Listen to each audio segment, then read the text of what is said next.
அந்த அனுபவத்தை ஒரு தாய்மொழி பற்று. அதனால நான் தமிழ்ல எல்லாரும் படிங்கன்னு சொல்லி தயவு செய்து அப்படின்னு நினைக்காது. எல்லாருக்கும் தாய்மொழி பற்று. அவங்கவுங்க தாய் அவங்களுக்கு பெருமை தான். அதனால இன்னொரு தாய் நம்ம குறை சொல்ல முடியுமா? ஆனா எல்லா மொழியையும் எல்லா கல்வியையும் எல்லா மொழியையும் சொல்லிக் கொடுக்கணும். எல்லா கல்வியையும் எல்லா மொழியும் சொல்லிக் கொடுக்க முடியும். நான் திண்டிவனத்தில் இதை மாதிரி ஒரு பள்ளி வச்சு நடத்துறோம். அரசாங்கம் உங்களுக்கு அரசாங்கம் நிதி வழி சும்மா எடுக்கட்டும் சார், சும்மா எடுக்கட்டும். அதனால நான் சொல்ல வந்தேன், அதாவது ஒரு பள்ளிக்கூடம் வச்சு நடத்துறேன். அரசாங்கத்தினுடைய நிதி உதவி இப்பதான் முயற்சி பண்ணிட்டு இருக்கிறோம்.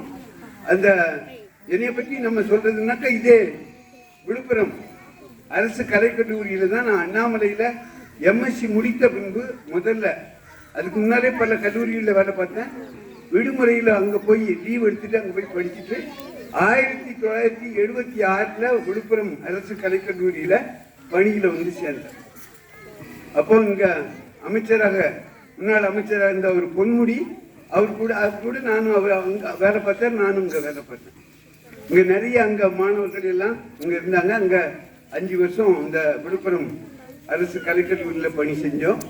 அதுக்கப்புறம் நெம்புகோல்னு ஒரு இயக்கம், அந்த நெம்புகோல் இயக்கத்துக்கு ஆளை சேர்க்கணுங்கிறதுக்காக நான் இங்க இருந்து திண்டிவனத்துக்கு யாரும் இடமாற்றம் கேட்க மாட்டாங்க. சரி நம்ம அங்க போவோம் அப்படின்னு திண்டிவனத்துக்கு போய் அங்க 1982 போய் 97 வரைக்கும் அங்க வேலை செஞ்சேன். 97 வரைக்கும் வேலை செஞ்சுட்டு அப்புறம் எனக்கு அங்கங்க வெவ்வேறு ஊருக்கு இடமாற்றம் செஞ்சாங்க. இடமாற்றம் செஞ்சா நம்ம இந்த பழங்குடி இருளர் சங்கம் மற்ற இது வேலைகள்லாம் இருக்கு, அங்க போய் செய்ய முடியாதுங்கிறதுனால விருப்ப ஓய்வு கொடுத்து நம்ம வெளியே வந்தோம். அதை சொல்ல கடமைப்பட்டிருக்கிறேன். இந்த பிள்ளைகளுக்காக சொல்றேன், உங்களுக்காக சொல்றேன். நான் படிக்கும்போது நான் படிச்ச பள்ளிக்கூடத்துல நீங்க இன்னைக்கு இந்த ட்ரெஸ் போட்டிருக்கீங்க, இந்த மாதிரி ஆடைகள்லாம் கிடையாது. அவ்வளவு வறுமையில இருந்து படிச்சவன் நான். எங்க அப்பா யாராவது பெரியவங்களுக்குள்ள பெரிய சட்டை இருக்கும், அதை தூக்கி போட்டுட்டு தான் பள்ளிக்கூடத்துக்கு போயிருக்கும். அப்புறம் காலையில் ஏதோ சாப்பாடு இருக்கும், மத்தியானம் சாப்பாடு இருக்காது. அப்போ மதிய உணவு திட்டம் வரல.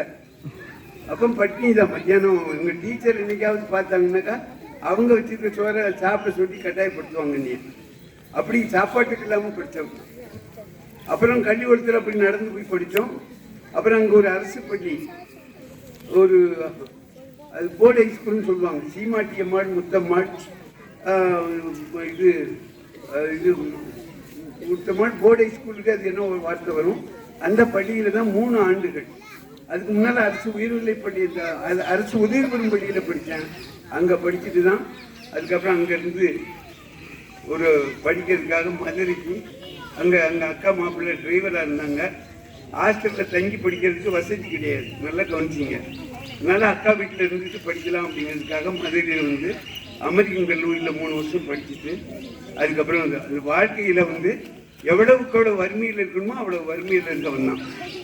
படிப்புக்கு வறுமையெல்லாம் ஒரு பெரிய தடையே கிடையாது. இன்னைக்கு காலை உணவு திட்டம், மதிய உணவு திட்டம் இதெல்லாம் வந்துருக்கு. இதெல்லாம் நம்ம வரவேற்கிறோம். வரவேற்க அதே சமயத்தில் நம்ம வந்து நம்ம பிள்ளைகளை தயவு செஞ்ச இந்த ஒரு கருத்தை மட்டும் நம்ம வரியா சொன்னா போதும். பாடம் சொல்லி கொடுக்கறதுங்கிறது வாத்தியார் சொல்றது பிள்ளைகளுக்கு புரியணும்.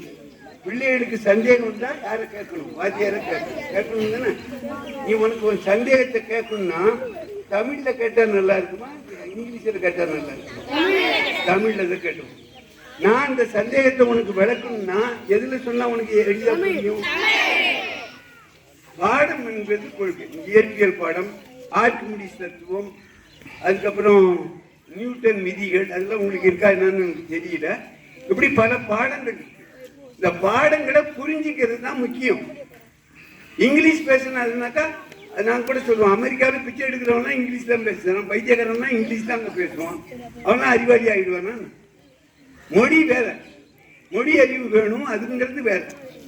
ஆனா அதை வச்சுக்கிட்டு தான் இன்னைக்கு கொள்ளை நடக்குது. ஏதாவது ஒருத்தாங்க ஒரு பையன் அங்கே ஒரு பள்ளிக்கூடத்தை கட்டி இங்க இங்கிலீஷ் மீடியம் சிபிஎஸ்சி அந்த எஸ்சி அப்படின்னு போட்டா உடனே நம்ம ஆட்கள் நம்ம பிள்ளைகள்லாம் எவ்வளவு கஷ்டப்பட்டாவது நம்ம பிள்ளைய அங்க கொண்டு சேர்த்துடணும் அப்படின்னு கொண்டு சேர்த்து இவனும் புரியாம அவங்களும் புரியாம சொல்லி கொடுத்து ஒரு கேள்வி பதிலுக்கு என்ன செய்வாங்கன்னா மேல இருந்து இங்கே ஒரு இப்படி கோடு போடு, இங்கே இப்படி ஒரு கோடு போடு. இதை படித்து பாராமல் படித்து 4 தடவை எழுது. இதுக்கு ஒரு வாத்தியாரா வேணும். தயவு செஞ்சு சொல்கிறேன், நீங்கள் உங்கள் பாடத்தை புரிஞ்சு படிக்கிற அளவுக்கு எந்த இங்கிலீஷ் மீடியம் படிப்புலையும் அவங்க புரிஞ்சு படிக்க மாட்டாங்க. அப்போ நீங்க தான் பாடத்தை எப்படி செய்றீங்க, புரிஞ்சு படிக்கிறீங்க. அதனால தாய்மொழியில படிக்கிறோங்கிறத